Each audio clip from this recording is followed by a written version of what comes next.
हिंदुस्तान ने एक तरकीब इजाद की प्रतियोगिता खत्म करने की। करोड़ों शूद्रों से प्रतियोगिता खत्म हो गई। अब उनके बेटे ब्राह्मणों के बेटों से संघर्ष ना कर सकेंगे।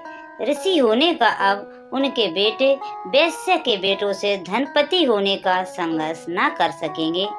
अब उनके बेटे बहादुरों की तरह लड़ ना सकेंगे। क्षत्रियों से संघर्ष ना कर सकेंगे। एक बड़े वर्ग को नीचे के विराट वर्ग को हमने बिल्कुल जमा दिया और द्वार बंद कर दिए। अब तुम कहीं आ ना जा सकोगे। ऊपर के वर्गों को लाभ हुआ। फिर क्रमशः हम जानते हैं जमाते चले गए। शूद्र के बाद वैश्य को हमने जमा दिया और उससे कहा, दिया धन तेरी दुनिया है, इससे आगे तू नहीं बढ़ सकता।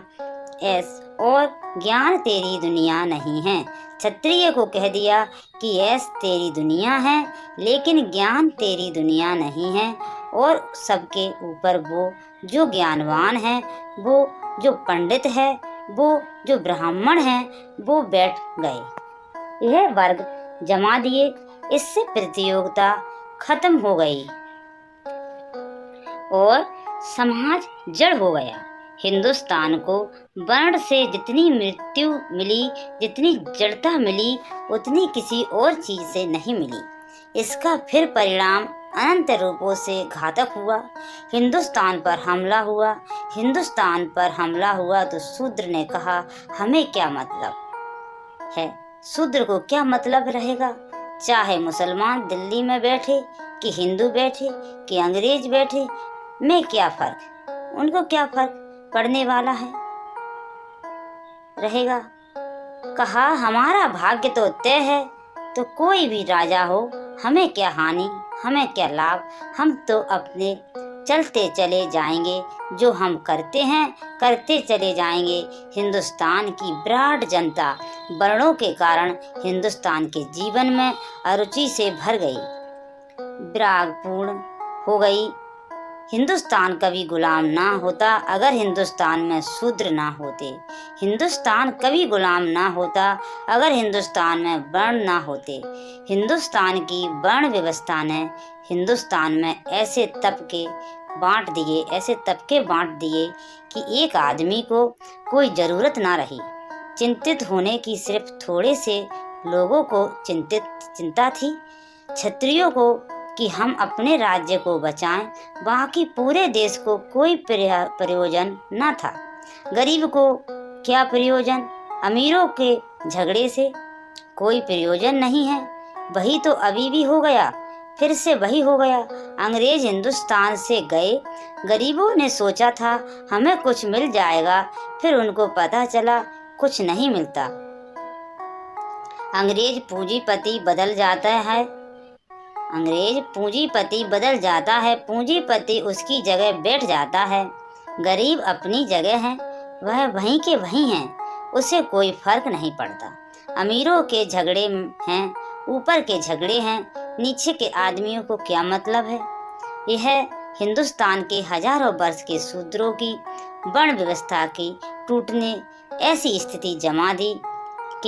अटूट स्थिति जमा दी कि हिंदुस्तान में कोई सामाजिक धारणा, कोई राष्ट्र, कोई नेशन, कोई भी पैदा नहीं हो सका। लेकिन जो लोग इनके विरोध में खड़े हैं, वो भी मौलिक अधिकारों के विरोध में नहीं हैं। गांधी जी चाहते थे कि अछूत मिट जाए, लेकिन गांधी जी कर्म के सिद्धांत के संबंध में एक शब्द विरोध में नहीं बोले। और शायद आपको ख्याल में भी ना हो कि हिंदुओं ने जो व्यवस्था की है, हिंदुओं का दिमाग इतना सिस्टम में कर रहा है, उन्होंने इतनी व्यवस्था की हैं सिद्धांतों के मुकाबले सिद्धांत बनाने के लिए हमसे बढ़िया लोग दुनिया में खोजने मुश्किल हैं। हम ऐसे के सिद्धांत बनाते हैं, हम इतने कुशल हैं सिद्धांत बनाने में कि जिसका कोई हिसाब नहीं। शूद्र हमने ऐसे ही खड़ा नहीं कर दिया, हमने पूरी मनोवैज्ञानिक दार्शनिक पृष्ठभूमि बनाई। हमारा कहना यह है कि जो आदमी जैसे कर्म करता है, वैसा उसे जन्म मिलता है। शूद्र वे हैं जिन्होंने पाप किए वह शूद्र वर्ग में पैदा होते हैं।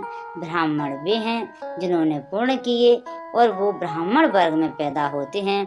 पिछले जन्मों में जिन्होंने जैसे कर्म किए हैं उनके 4 विभाजन हैं और उन 4 विभाजन में लोग पैदा होते हैं। इसलिए शूद्र भी बेचारा राजी हो गया। उसने कई भागवत नहीं की। उसने कहा कि ठीक है, हमने पिछले जन्म में बुरे कर्म किए होंगे इसलिए हम शूद्र हो गए। अब अच्छे कर्म करेंगे तो अगले जन्म में ब्राह्मण हो जाएंगे। अगले जन्म की आशा में वह आज ब्राह्मण शूद्र होने को राजी हो गया। हिंदुस्तान का शूद्र राजी है, अगले जन्म की प्रतीक्षा कर रहा है और हिंदुस्तान का दिमाग बेईमान है। जिसको भी राजी करवाना हो उसे अगले जन्म का प्रलोभन दे दो, वो राजी हो जाता है।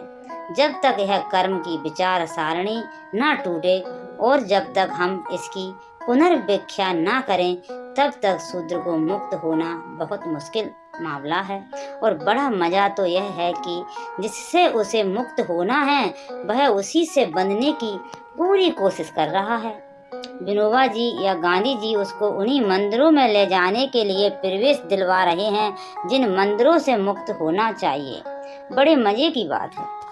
जिन हिंदू पुरोहितों से मुक्त होना है, गांधी जी और विनोबा जी कह रहे हैं कि उन मंदिरों में शूद्र का प्रवेश होना चाहिए। यह बड़ी क्रांति की बात है कि मंदिर में शूद्र का प्रवेश हो।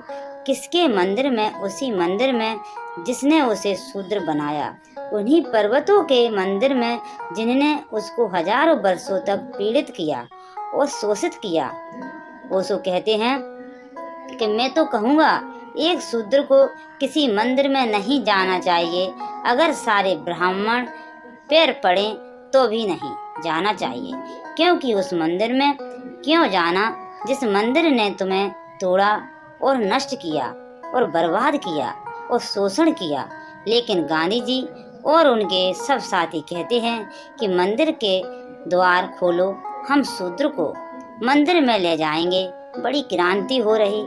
शूद्र को मंदिर में ले जाने की यह ब्राह्मण का ढीला पंजा जो हो रहा है उसको फिर कसे जाने की तरकीब है कि फिर ब्राह्मण के हाथ में पहुंच जाएगा। यह सदर उसके मंदिर में जाते ही आज वर्ण टूटने के करीब आ गए हैं, व्यवस्था टूटने के करीब आ गई। उसको फिर से नई शक्ल दे के फिर उसको उसी व्यवस्था के भीतर रखने की कोशिश चल रही है। डर है कि कहीं शूद्र हिंदुओं के बाहर ना चले जाएं। लेकिन शूद्र को हिंदू के भीतर रहने की जरूरत क्या है? सच तो यह है, किसी को भी हिंदू होने की जरूरत क्या है? किसी को मुसलमान होने की जरूरत क्या है? आदमी होना पर्याप्त है।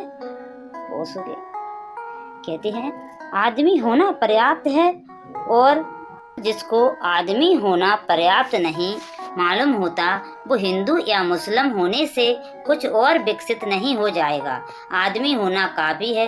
हिंदुस्तान में एक क्रांति की ज़रूरत है कि शूद्र तो कह ही दे कि अब हम हिंदू नहीं हैं, लेकिन बहुत से वे लोग जो शूद्र नहीं हैं और बुद्धिमान हैं वे भी कह दे कि हम हिंदू नहीं हैं, और बहुत से वे लोग जो बुद्धिमान हैं कह दे कि हम मुसलमान नहीं हैं। बहुत से वे लोग जो बुद्धिमान हैं कह दे कि हम जैन और ईसाई नहीं हैं, हम आदमी हैं। और अगर हमें खोज लगनी है सत्य की, अगर हमें प्रभु को खोजना है तो हम खोज, लेकिन हिंदू के मंदिर में नहीं, मुसलमान की मस्जिद में नहीं। इतनी बड़ी दुनिया उसका मंदिर है, हम यही खोजेंगे, हम उनको यहीं खोजेंगे। हम क्यों किसी मंदिर की बंद दीवालों के भीतर जाएं? इतना विराट मंदिर है उसका, हम इसका दर्शन यहीं करेंगे। लेकिन इसकी हिम्मत शूद्र भी नहीं जुटा पाते। वह भी कहते हैं हम हरिजनों को अधिकार दो, हम हरिजनों को जगह दो, मंदिर का द्वार खोलो, हम भीतर प्रवेश करेंगे। तुम किससे अधिकार मांगते हो? और ध्यान रहे, अधिकार मांगने वाले कभी भी स्वतंत्र नहीं हो सकते। अधिकार मांगने वाले कैसे स्वतंत्र हो सकते हैं? जिसने अधिकार मिलेंगे, जिस दिन तुमको, जिनसे अधिकार मिलेंगे तुमको, वे उनके परतंत्र बने ही रहेंगे, और जिन्होंने हजारों वर्षों तक दिमागी सांचे बना के आदमी को कसा है, वह इतने होशियार हैं कि वह नए सांचे बना लेंगे और फिर कस लेंगे। नहीं, सब जाल तोड़ के बाहर आने की जरूरत है। किसी हिंदू मंदिर में किसी शूद्र को जाने की जरूरत नहीं और किसी शूद्र को अपने को हरिजन कहने की जरूरत नहीं। आदमी कहना काफी तो मुझसे मत पूछो कि मैं हरिजन के घर में क्यों नहीं ठहरता। मैं घर में ठहरता हूँ, हरिजन और गैर हरिजन से मुझे कोई मतलब नहीं।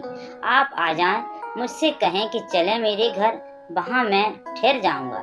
लेकिन अगर जरा भी आपको भ्रम हो और आप प्रचार करें कि हरिजन के घर में ठहरा हूँ, तो ऐसे पागलपन में मैं नहीं जाने को राजी होऊंगा।